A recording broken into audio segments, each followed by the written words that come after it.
Grace and peace from God our Father, from our Lord and Savior, Jesus Christ. Amen. We hear again from the Gospel just read, from John chapter 21. Just as the day was breaking, Jesus stood on the shore, yet the disciples did not know that it was Jesus. Jesus said to them, "Children, do you have any fish?" They answered him, "No." He said to them, "Cast the net on the right side of the boat, and you will find it." So they cast it, and now they were not able to haul it in because of the quantity of fish. 153 fish, that's a pretty large catch. Catherine said that they topped that with, 700? And subsistence set netting. And down in the Kasilof, we've seen bigger fish hauls than that. But here, the disciples were fishing all night and hadn't caught anything, and they were professionals at this. And here Jesus tells them to cast one more time on the other side of the boat, and they haul in this huge catch of fish. And right away, it made them realize, just like all of Jesus' miracles, pointed people to who Jesus was. It isn't just anybody that says, "Hey, try flipping it backwards, doing the Kenai flip backwards, and you'll catch a king every cast." That just doesn't happen. Here's Jesus telling the disciples, and they throw the net on the other side, they haul in this massive catch, and right away they recognize who he is. That's Jesus. Third time he's appeared to them since rising from the dead.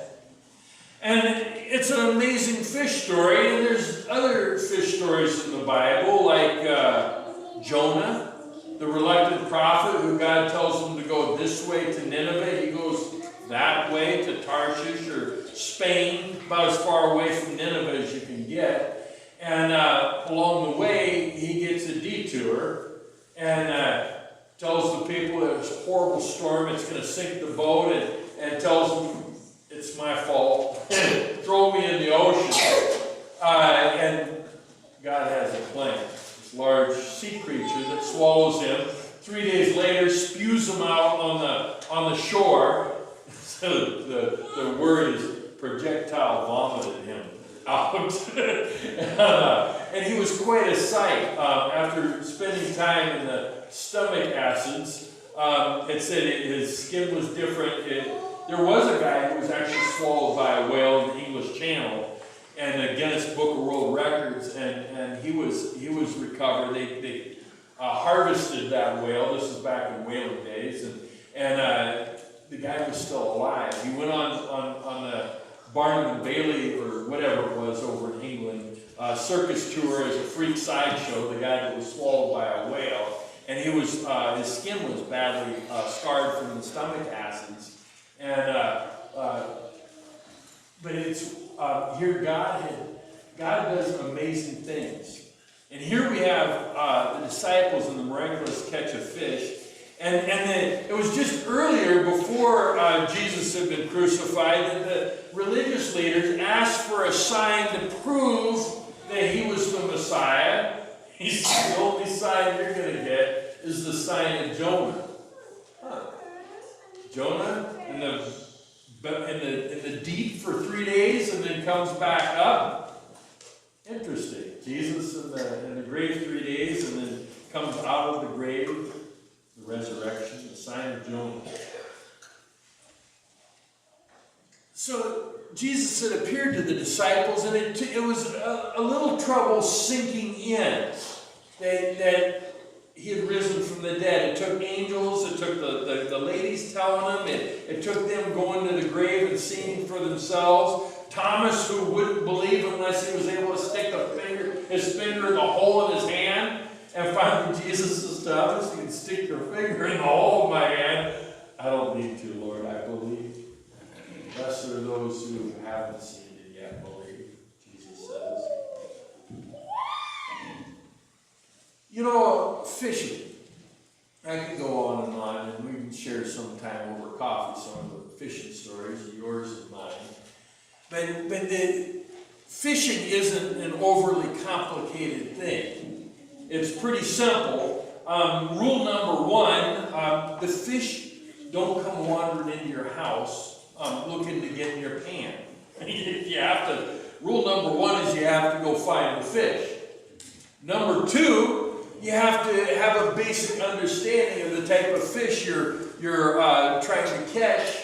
If it's already grayling, when they're hitting on the surface, jumping around, they're eating mosquitoes. Well, you use either a black gnat or the gray mosquito fly, and you're going to clean house on already grayling. If they're not jumping on the surface, you use a number 0 on up to a number 3 spinner, depending on what size of grayling you want to catch.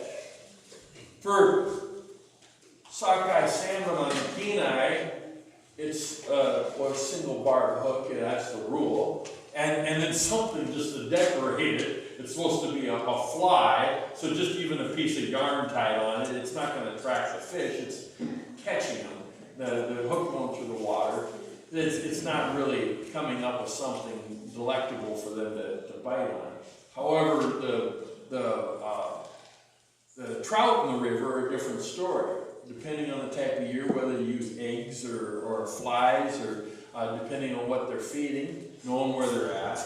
You have to have that basic understanding of the fish, and then offering them something irresistible. If it's the trout, some of their favorite food, salmon eggs, or something looking like a little minnow, or grayling, their favorite menu item, a mosquito, a fly looking like a mosquito, and you catch it. You know, I was talking to Gary Teese. He's a mission developer. He goes all over the country. He was a president of a big bank in Iowa. And in his spare time, back when I was on Vicarage 25 years ago in Iowa, I met him, and he was still working for the bank on the weekends. He'd go around and speak at churches and tell them about what is going on in missions around the world. He also traveled around the world. And it was just a few years back, I was in Ireton, Iowa, and he came up to visit the church. And he's a good friend of mine. And he said, you know, Andy, he says, there's a big problem in our church. That year, according to statistics, our church had declined in membership by 50,000 members. We have about 1.5 million members in the Lutheran Church Missouri Synod in the U.S. It declined by 50,000. He said, I was over visiting at the church in Ethiopia this year, and they're having 900 baptisms per day. They increased by 325,000 members in 1 year. And this is a church in a country the size of like North and South Dakota. And it's growing, it was growing like that. And our church was shrinking. He said, there's a problem, Pastor Carlson. And the problem isn't about birth rates. And our demographic in our church body has one of the lowest birth rates of any demographic in our country. But it has to do with losing our passion for the lost and reaching out and sharing that message with others who need to hear it. Inviting others to church. And that's where it gets into evangelism and home missions. It's you have to, like fishing. They usually don't wander into the church unless they have some other church affiliation. Usually that isn't the case. Usually you have to go find them. Rule number one. And you have to get to know them. It isn't just about knocking on doors and inviting people. You have to get to know and build relationships with others. You know, 97% of the people are brought into the church by other members, not by pastors. Pastors only bring in about 3% of new members are brought in by pastors. It's people telling their friends about Jesus.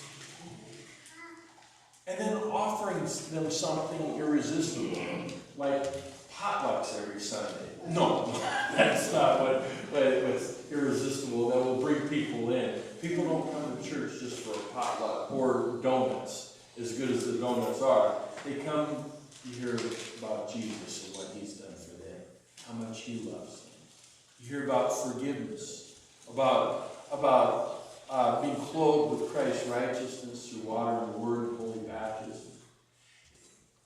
It's real simple. Just telling others about Jesus, inviting them. And this is what Jesus sent the disciples out to do, and they're really quite successful. There's now billions of people that call themselves Christians.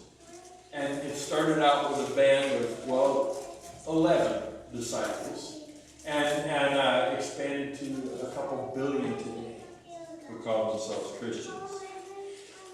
How can God use me and you to tell others about Jesus? How can we be fishers of men in an area known for its fishing? That's our challenge. And allowing the Holy Spirit to use us and work through us to share that good news with others. Amen. Now may the peace of God, which passes all human understanding, keep your hearts and your minds in Christ Jesus, life everlasting.